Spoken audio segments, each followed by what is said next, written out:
Lahan seluas 2 hektar di Kecamatan Plumbon, Kabupaten Cirebon, kini ditanami sorghum sebagai alternatif pangan masa depan.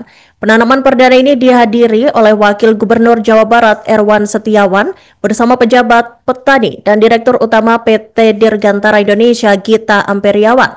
Sorghum dinilai memiliki banyak keunggulan, diantaranya hemat air dan penyakit, serta bisa dipanen hingga 3 kali dalam sekali tanam. Pemprov Jabar berkomitmen mendukung pengembangan sorghum, termasuk dalam hal pendampingan dan pemasaran bagi petani. Dan untuk informasi selengkapnya, Tribuners akan disampaikan oleh jurnalis kami dari Tribun Cirebon, Eki Yulianto. Silakan rekan Eki dengan laporan Anda. Ya, baik, terima kasih Iraka. Selamat siang menjelang sore Tribuners. Dapat saya laporkan dari Kabupaten Cirebon, Jawa Barat, di mana sebuah pemandangan berbeda terlihat di hamparan lahan seluas 2 hektar di Kecamatan Plumbon, Kabupaten Cirebon pada Jumat pagi kemarin.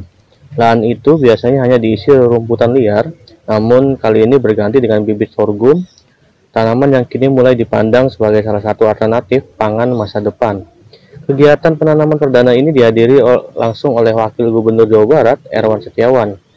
Ia datang bersama sejumlah pejabat, petani, hingga Direktur Utama PT Dirgantara Indonesia Gita Amperiawan. Bahkan ayah Erwan yang juga dikenal sebagai bos Persib Bandung, Umuh Muhtar, turut ikut menanam bibit dengan penuh antusias. Dalam kesempatan itu, Erwan menyampaikan bahwa sorghum memiliki banyak keunggulan. Tanaman ini disebut lebih hemat air, tahan terhadap penyakit, serta bisa dipanen hingga 3 kali hanya dengan sekali tanam. Pemerintah Provinsi Jawa Barat pun mendorong pengembangan sorghum sebagai salah satu cara untuk mengurangi ketergantungan masyarakat terhadap beras. Erwan menambahkan bahwa para petani tidak hanya akan diberi pendampingan dalam menanam, tapi juga akan mendapat dukungan dari sisi pemasaran. Selama ini budidaya sorghum masih dilakukan secara sporadis oleh kelompok kecil, sehingga program di Plumbon diharapkan menjadi awal dari gerakan yang lebih luas. Dukungan juga datang dari PT Dirgantara Indonesia. Selain menyumbangkan bibit, perusahaan plat merah tersebut sudah menyiapkan prototipe mesin pengolahan sorghum yang akan ditempatkan sebuah sorghum center. Mesin ini nantinya dipakai saat panen perdana. Kehadiran alat itu diyakini bisa memberikan nilai tambah karena sorghum tidak hanya bisa diolah menjadi tepung, tetapi juga bahan pakan ternak hingga energi terbarukan. Direktur Utama PT DI menegaskan bahwa nilai ekonomi sorghum cukup tinggi, terutama jika mampu menembus pasar ekspor. Selain itu, proses budidaya tanaman ini dianggap lebih ramah lingkungan karena membutuhkan air yang lebih sedikit dibandingkan padi.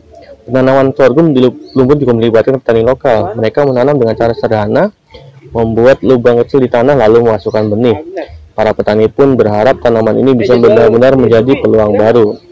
Jika benar bisa dipanen hingga 3 kali, sorghum itu tentu dapat menambah penghasilan mereka. Langkah penanaman perdana ini memang baru permulaan, namun dengan dukungan pemerintah, perusahaan, akademisi, dan juga para petani, sorghum di Cirebon diyakini punya potensi besar untuk berkembang. Bukan tidak mungkin dari lahan percobaan di Plumbon, sorghum asal Cirebon suatu hari bisa menembus pasar internasional. Demikian Iraka, kembali ke studio. Download Tribun X sekarang, menghadirkan lokal menjadi Indonesia.